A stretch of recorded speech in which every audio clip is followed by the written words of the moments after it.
that. Okay, so we'll just have a look at a little bit of propaganda. I think it's propaganda anyway.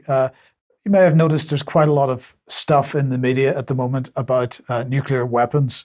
Now, this might be related to the Oppenheimer release of the Oppenheimer film. I'm hearing good things about it. Maybe people want to go and look at that. But all around that, all of a sudden, we seem to be getting all kinds of stuff about nuclear conflict and so on. So the BBC Radio 4 is pushing this out at the moment. Protect and Survive, Attack Warning Red by Julie McDowall. So this is serialization of a book. So this is the book. It was published in the 90s, I think. I'm not quite sure exactly. Maybe more recent than that. But anyway, this was all about how Britain prepared for nuclear war during the Cold War, including things like, making sure that we knew how to build our own nuclear fallout shelters by getting some cardboard and sandbags, Brian. So it was real. And going under the kitchen table, of course. That kind of thing. So it was very much at that time a fear propaganda that was being pushed out. And this seems to be what's building again. Probably worth reading that book. But anyway, the Telegraph pushing this out. A nuclear war could wipe out all of humanity and nobody seems to care. So we've got to be afraid that nobody's caring. This is basically what he's saying. This is Philip Johnson, who's of course the editor of the Telegraph.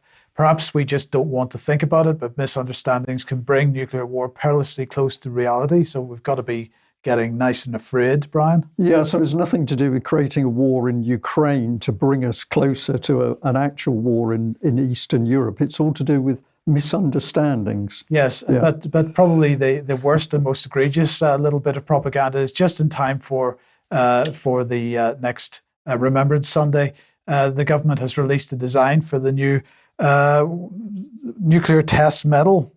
So all the people, all the UK servicemen that took part in the nuclear tests in the 50s and so on, are going to get this medal with King Charles on it. I'm sure they're going to be very excited, if they're still alive, that is.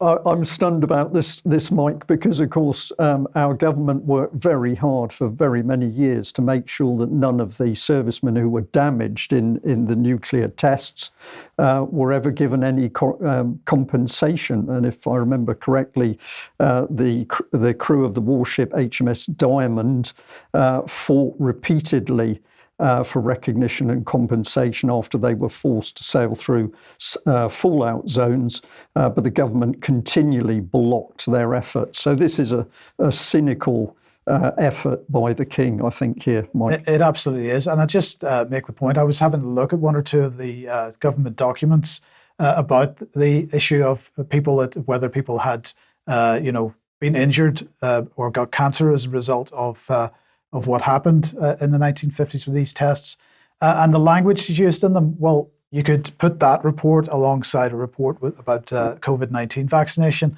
and you would be hard pressed to separate them in terms of the way that the information is presented.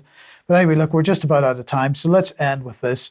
Now, we've mentioned Keir Starmer being a Trilateral Commission member several times on the UK Column News, but Declassified UK has done a report on it, and I just thought we would mention it. So Keir Starmer joined secretive CIA link group while serving in Corbyn's shadow cabinet.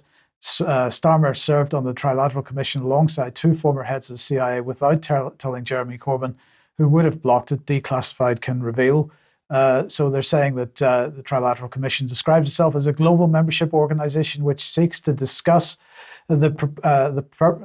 discuss and propose solutions to some of the world's toughest problems. It was founded in 1973 by David Rockefeller. It's a networking group for elites, and Rockefeller was close to the leadership of the CIA at the time. Membership records seen by Declassified show Starmer joined the Trilateral Commission at some point between March 2017 and October 2018, but they're saying he left again between April 2021 and June 2022. My question is, do you ever leave organisations? Well, I don't think you ever leave in the real sense, but it helps to distance yourself if you're going to get involved politically again. So you just move to the side, but you're still involved. And of course, Trilateral Commission is another organisation putting globalist policy directly into place in UK politics. And if we just throw that back on screen, of course, Keir Starmer, one of only two MPs that have been members of the Trilateral Commission while they've been serving as MPs. The other was this man, Rory Stewart, otherwise known as Florence of Arabia. Reportedly, according to Declassified, and a former MI6 officer, the only other British MP known to have been a member of the Trilats while serving as an MP. And of course, this is also the man who refused to answer what he did while he was at the Bilderberg Group, while he was an MP as well. Well, we're seeing that happening more recently with respect to Tobias Ellwood, that same approach that MPs are entitled to a private public life. We will continue to talk about that in the near future. In due course. Okay, thank you for that, Mike. Well, that brings us to the end of today's news.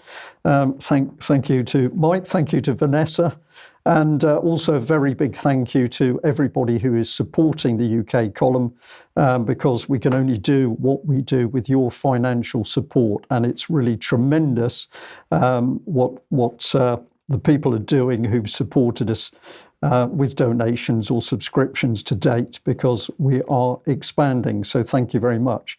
You're off for some well-deserved holiday, Mike, for a couple of weeks. So I will look forward to seeing people again at 1 o'clock on Monday. Thank you. Bye-bye.